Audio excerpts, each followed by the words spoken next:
the Wednesday Night Blitz. Presented by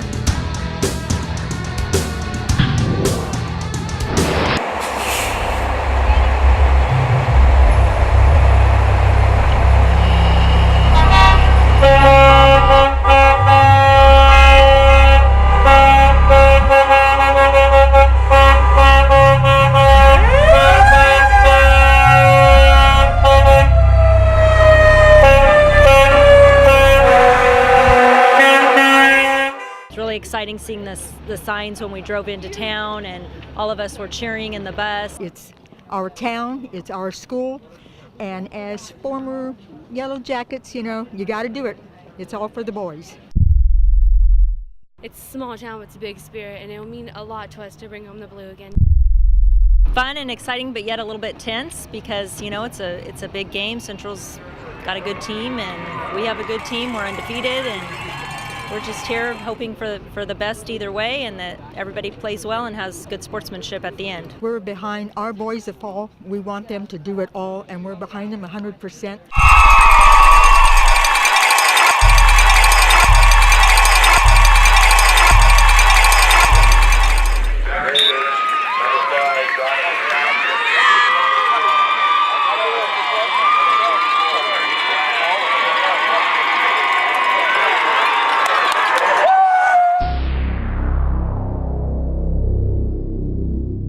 Size versus speed. That was the matchup when Central Catholic High and Hilmar High faced off in the Division IV Sac-Joaquin Section Championship.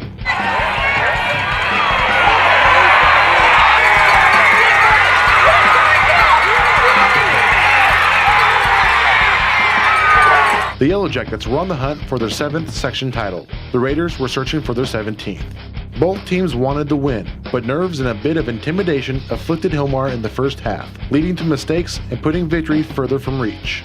I think there was a lot of nerves. A lot of these kids, it was the first time in a big show like this, and I think what happened is we got caught up in the nerves. Raider running back Matt Ringer slashed the Jacket defense for consistent gains with the help of his oversized offensive line, rushing for 178 yards and 2 touchdowns in the first half.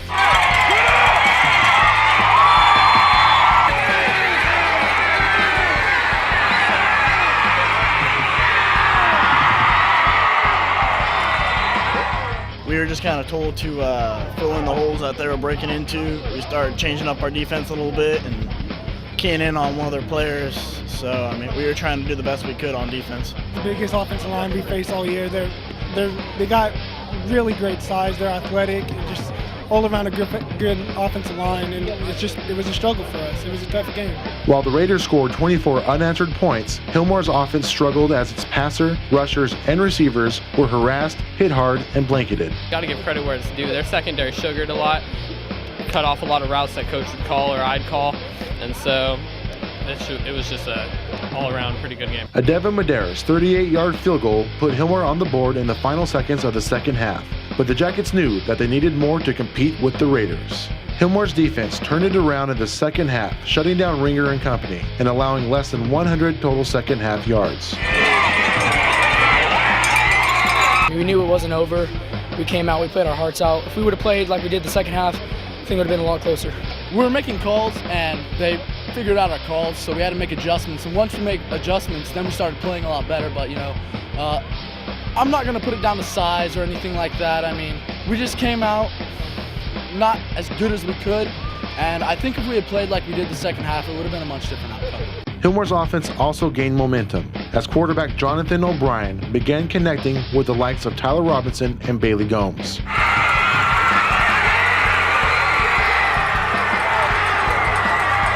O'Brien capped a 90-yard drive with a 10-yard touchdown scramble to make it 24-10 at the beginning of the fourth.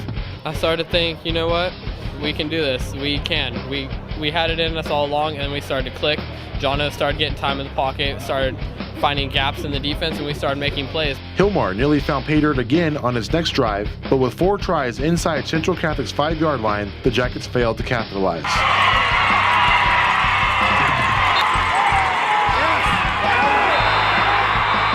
After a defensive stop, Hilmar gave the ball right back when a punt hit Giovanni Salcido and was recovered by a Raider.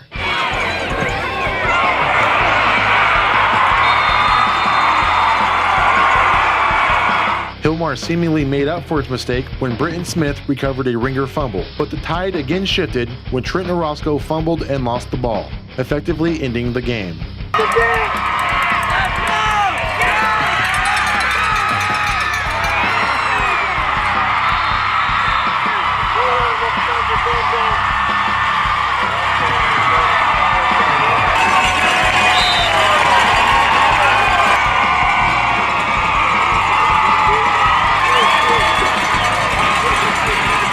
Their size was incredible. They were, it's like playing a junior college team. We had a group of kids that fought to the last fight. This is the team we had. And I know they got a lot of talent, but I'll take my boys over theirs any day of the week, and I'll go to battle with them again. I thought we were going to win, but had a couple tough breaks, tough spots, close calls, and just couldn't pull it out. First half, we kind of played really tight. We weren't playing our style of football, and we were making a lot of uncharacteristic mistakes. But the second half, our passing game was clicking. We were able to move the ball. We had some great drives, but we weren't able to execute like over here in the red zone. And I really think our mentality was what led to the momentum we have second half. I couldn't be any more proud of everyone that I played with, and I love my town. I thank them so much for supporting us. If we didn't have their support, we wouldn't be here right now. We wouldn't have had this opportunity. I'm most proud of my team, honestly. I mean, we won 13 games. We have to be doing something right. We did what other people never thought that we could, and we did what everybody else thought wasn't possible. I think our biggest accomplishment was beating Escalon twice, never been done in Hilmar. And I think another big accomplishment was making it this far. No one had faith in us. Everybody doubted us, but hey, we made it. It's crazy. The fans are all over you. You can't even hear what's going on in the field. It's just an honor to be here. It's something that I'm going to remember for the rest of my life. It's just a feeling that I can't explain. It's amazing to be here and to be a part of this and to see the community come out here and support us as much as they did. And we played a good game, and we couldn't come out with it though. Hey, let's go. Family on three. 1, 2, 3. Family.